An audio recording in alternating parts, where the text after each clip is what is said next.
అందరికీ నమస్కారం అక్క. అక్క నా పేరు సరోజ. మాది మదిలేడు సంఘ గ్రూపులో ఫస్ట్ లీడర్ని. మన ఏరకల్చర్ గ్రామాయక సంఘం 2లో అధ్యక్షురాలిని. ఇప్పుడు మీరందరూ పరిచయాలు చేసుకోండి అక్క. నా పేరు నాగలక్ష్మి, అనంతలక్ష్మి పొదుపులోని సభ్యురాలిని.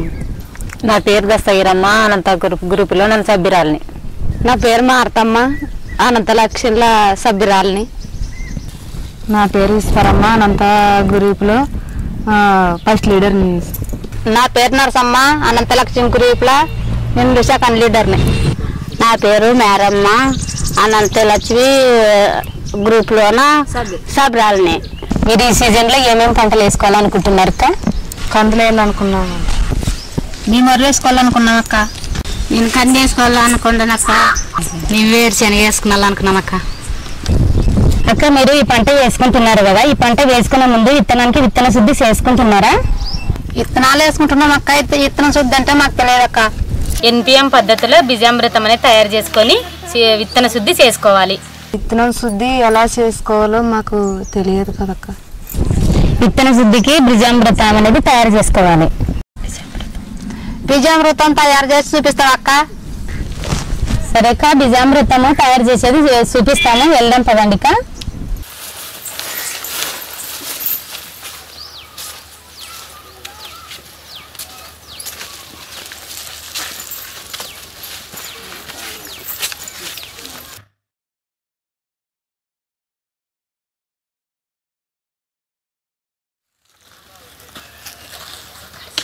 బీజామృతం తయారు చేయడానికి కావాల్సిన వస్తువులు చూద్దాం. 5 కిలోల ఆవు పేడ, ఆవు మూత్రం 5 లీటర్లు, సున్నము 50 గ్రాములు, గుప్పెడు పుట్టమట్టి, 20 లీటర్లు నీళ్లు. బీజామృతం తయారు చేయడానికి కావాల్సిన వస్తువులు తీసుకున్నాం కదా, ఇవి ఎలా తయారు చేయాలో చూద్దాం. పలసటి గుడ్డ తీసుకొని 5 కిలోల పేడ వేసి లూజ్గా మూట కట్టుకోవాలి.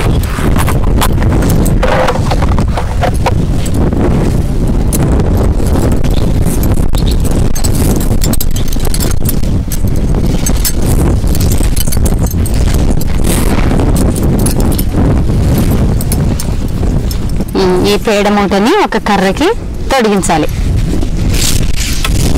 ఈ మూటని 20 లీటర్ల నీటిలో వేలాడదీయాలి.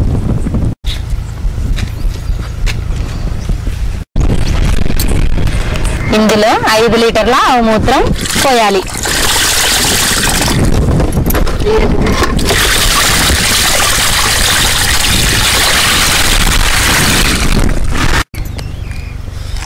ఇందులో 50 గ్రాముల సున్నము కలుపుకోవాలి. ఇందులో గుప్పెడు పుట్టమట్టి కలుపుకోవాలి. ఈ మిశ్రమాన్ని బాగా కర్ర తీసుకొని కలుపుకోవాలి.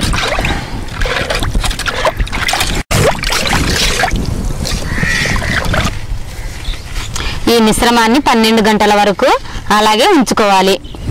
ఈ మిశ్రమాన్ని 12 గంటల సమయంలో కర్రతో రెండు సార్లు కలుపుకోవాలి.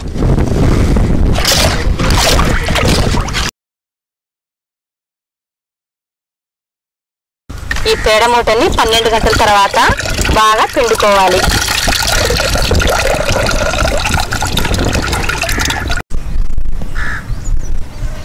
ఇప్పుడు బీజామృతం తయారైంది. విత్తడానికి సిద్ధంగా ఉన్న విత్తనాలపై ఈ మిశ్రమాన్ని బాగా కలుపుకోవాలి.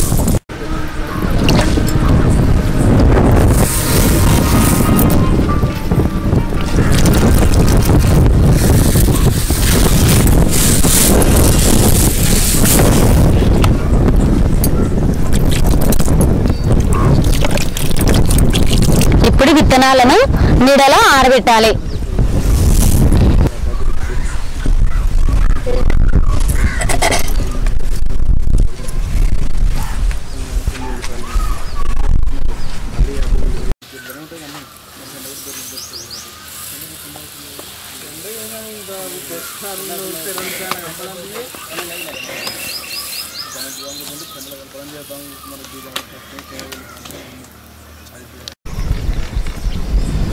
ఈ విధంగా ఆరబెట్టిన విత్తనాలను అర్ధ గంట తర్వాత విత్తుకోవాలి.